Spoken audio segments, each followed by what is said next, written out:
What's good, people? It's your boy Rhino. Welcome to MGTV.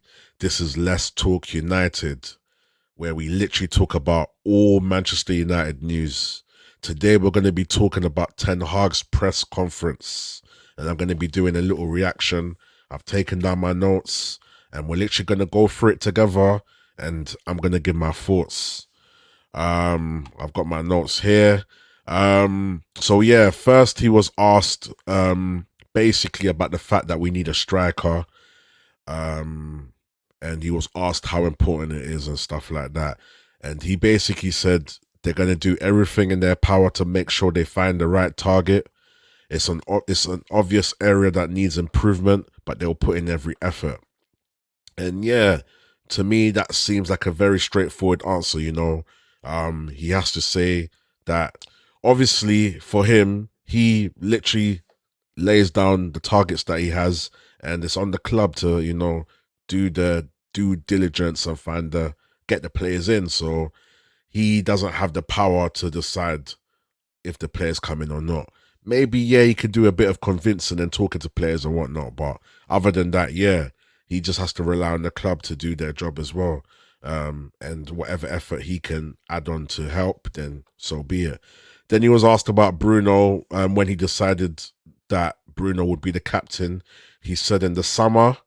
Um, then they asked about how Harry Maguire took the news, and they asked him about Harry Maguire's statement, and he basically gave a straightforward answer. Anybody would be disappointed if they were the captain, and they've lost the captaincy. So it's just about him to work harder. And he basically said Harry's important. Harry is an important part of the team. He stays important. We have four centre backs, and four centre backs are needed, probably one extra. And you've seen from last season how depth has been important. So they're pleased to have. Well, he's pleased to have Harry in the squad. Um, then he was asked about transfers, and he basically said, you know, transfers are not his field. Um, then he was also asked about Bruno Fernandes and um, basically why he chose Bruno as the captain. And he said Bruno's going to have the support he needs. He's obviously showed in the past that he's got good leadership qualities. At Manchester United, they have more than one leader. They've got different specialists in different fields. They've got big individuals as well. So everyone will come together and be leaders together. Basically, it's important to have individual leaders, whether or not one person's the captain. The more people that have leadership qualities, the better, basically. So that's what he said, and he's happy Bruno's wearing the armband, obviously. Um, he was then asked about top four. Obviously, last season, top four was his target. So he was asked, what's his target now for this season? And he said top four's still going to be a target. He has to make sure that they're comfortably in top four, basically. And obviously, they can aim higher. They have to raise the bar.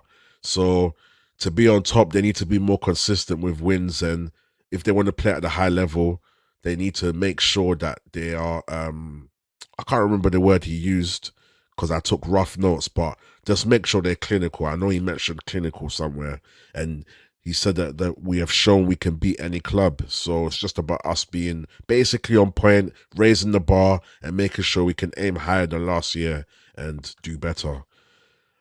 Next, he was asked about De Gea leaving, um, and the fact that he didn't get a send off and whatnot.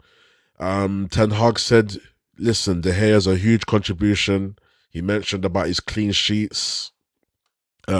He said as much as De Gea defended well, it was a team performance, but at the same time, De Gea's had a huge contribution to the clean sheets as well. Um, and he said at a certain point, every club has to make a change, and he felt like it was the right moment. And yeah, he does feel like David De Gea should have a farewell. And if it was up to him, basically after playing 545 games and being in the club for such a long period and being a legend, it's nice for him. It would be nice for him to have a farewell in front of the fans. Next, um, yeah, I believe this was a lady. She asked him, well, she said to him, "You've said that Manchester United need to be more aggressive in play and have better protection. How does Mason Mount and Onana help achieve that?" And then he basically said, "Look, they're great footballers, they have great personalities, and they know exactly what they want. They've got a winning attitude and they don't like losing. So he believes they will put 100% effort." So yeah, it's good to kind of hear his point of view with the effect of Mason Mount and Onana to the club and why he's gone for them, kind of thing. So it's good to hear that. And yes, I hope we can manifest these qualities from these players and it will manifest in the club and we'll see an improvement to Manchester United from last year.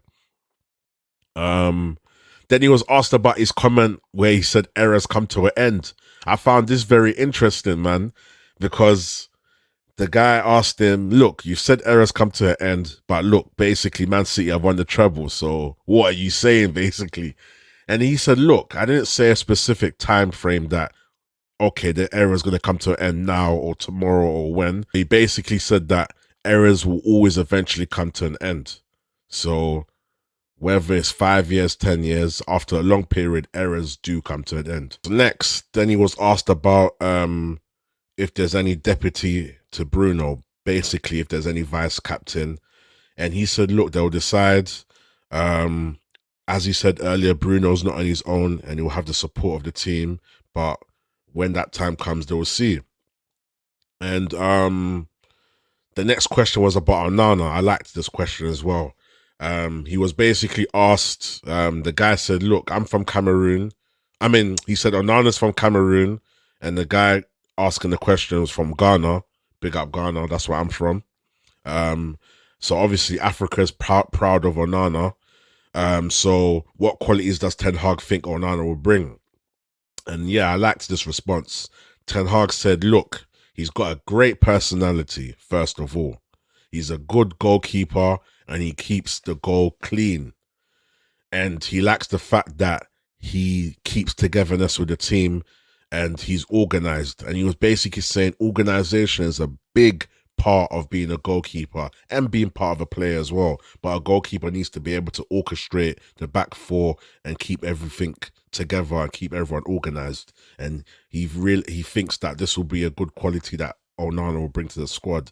And I'm happy with that, man, because as much as De Gea was a good shot stopper, we've seen the situations where, you know, there's no confidence at the back. There's no authority, you know, there's no, you don't believe in De Gea. You don't believe when he's got the ball, you don't feel comfortable. The fans are in the crowd. When we're in the crowd, we feel unsettled, you know. So we need a goalkeeper that's going to come and exert that confidence and that authority in goal and in his goal area and give that confidence to the defenders, and then vice versa, the defenders, he will have confidence in the defenders too, and they can work together. He can keep them structured. So yeah, I'm very happy that he was specific with the qualities that Onana will bring. And listen, we need to see that at Manchester United. That's obviously going to improve our play and take us to the next level. Then he was asked about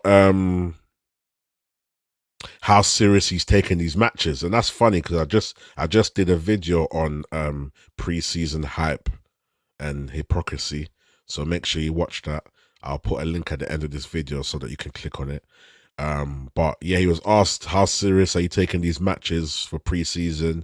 If you lose, you're gonna have to answer some questions and stuff. And he basically said, look, we basically have to take it serious. Only this is the only period of the year where you could proper train. So they make sure they pick good rivals to compete with, and that will help them test themselves and know where they are as a club. Because obviously the better rivals you pick, the more challenge you have, so you can see where you're at. I agree.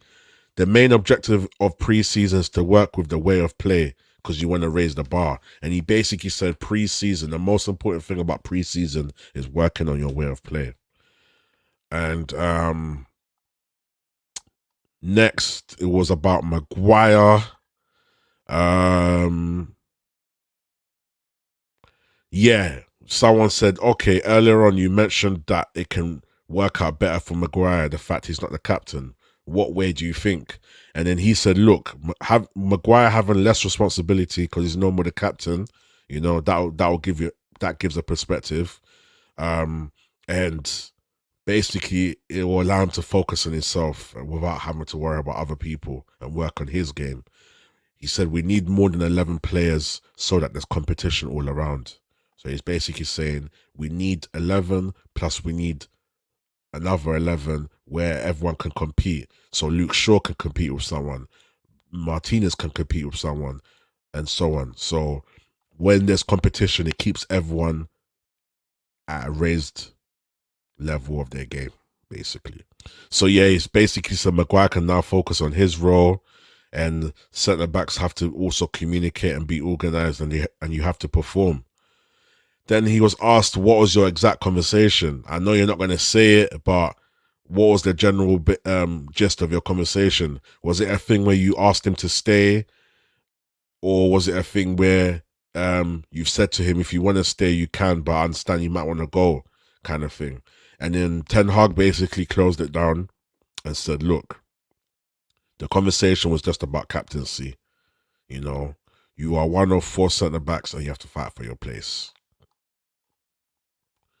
Next, he was asked about the striker issues, Weghorst going back to Burnley, Martial having injury issues, and if we did get another forward, do you think it would be enough? Would we still be short in all competitions to catch up to the likes of Manchester City and Arsenal?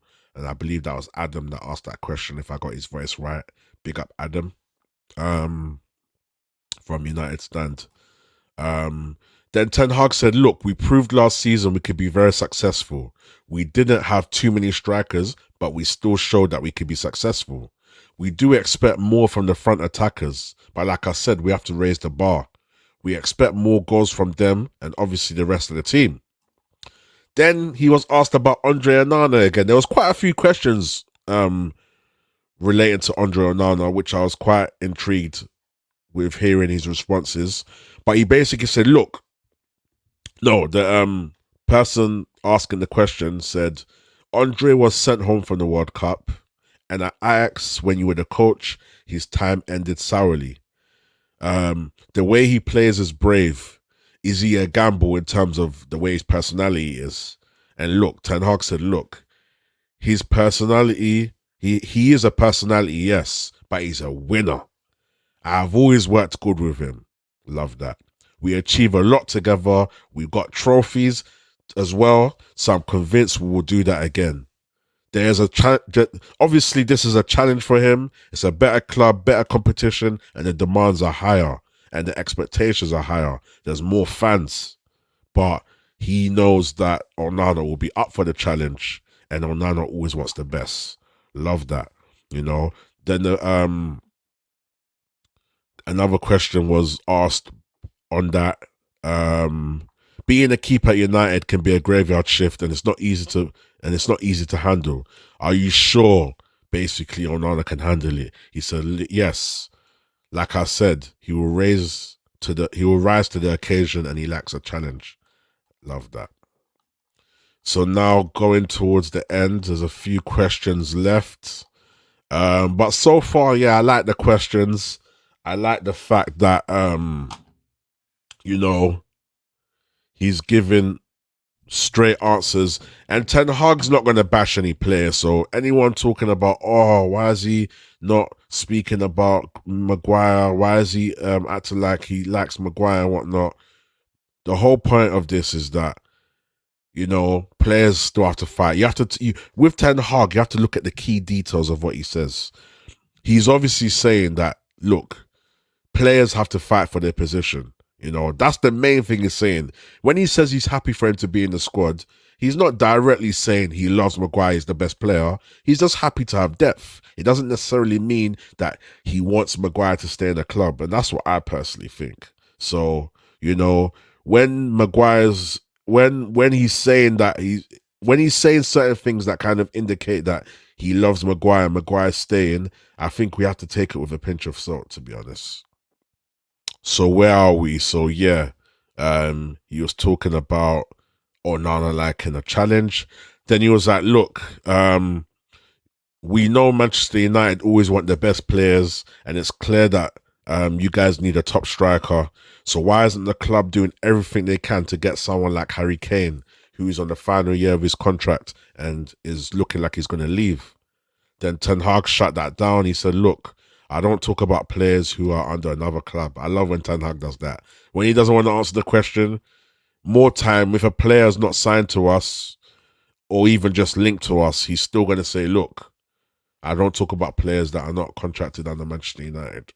Then he was asked about Mason Mount. How does he compliment people like Bruno and Casemiro? And I was very interested in his response. He said, look, he's very dynamic. He has a lot of game understanding and he's good in and out of possession. I'm convinced he will really add quality to our midfield department. He will give us more chances of winning games and eventually trophies because he knows how to win trophies. So I think he'll bring that to our squad. Then he was asked about KOBBIE MAINOO. I liked this question. We saw a video of you talking to him privately on the pitch. He was also involved in pre-season. What are your plans for KOBBIE MAINOO, and can he have an impact on the first team? How is he like in training? Then Ten Hag basically said, look, we have to see in pre-season. He's getting his chance, and he showed it in under 21s, and he showed it in training.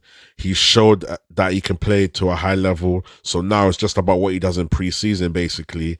And this is an opportunity to test him and see if he can get into the squad or even get into some first team game time. So yeah, he basically said, look, we'll have to see, but I'm confident he can do it. So it's looking like KOBBIE MAINOO might make his transition into the first team squad, and that's going to give us some more depth, and I believe he looks ready anyway. Yep, then he was asked about Onana again in comparison to, in contrast to David De Gea. He asked, how long do you think it will take Onana to adapt to the Premier League, especially being the fact that the Premier League is different to the Eredivisie and different to the Italian League? And how long will it take the other players around him to adapt? Because obviously the demands in this league are a lot higher. He was also asked, does Onana need to make changes or can he be how he is? And I was ready to hear what he had to say for this. He basically said, look, I expect Onana to do him. He can play for a high block and he can also play for a low block. But for Ten Hag, cooperation is so essential with players in pre-season. So he's basically saying, look, the way the chemistry of the players are in pre-season and them understanding each other, that's what's very important to him. He said he's convinced that he will adapt to the players, and he's also convinced that the players will adapt to him and they're aware of how to take advantage of his qualities. And he said that, look, we've already seen that with, I don't know if he pronounces his name Mate or MATEJ, but with KOVAR. He said, look, we've already seen this with KOVAR. And I said this in one of my last videos. The way United played, you could tell, look, this is the system Ten Hag wants.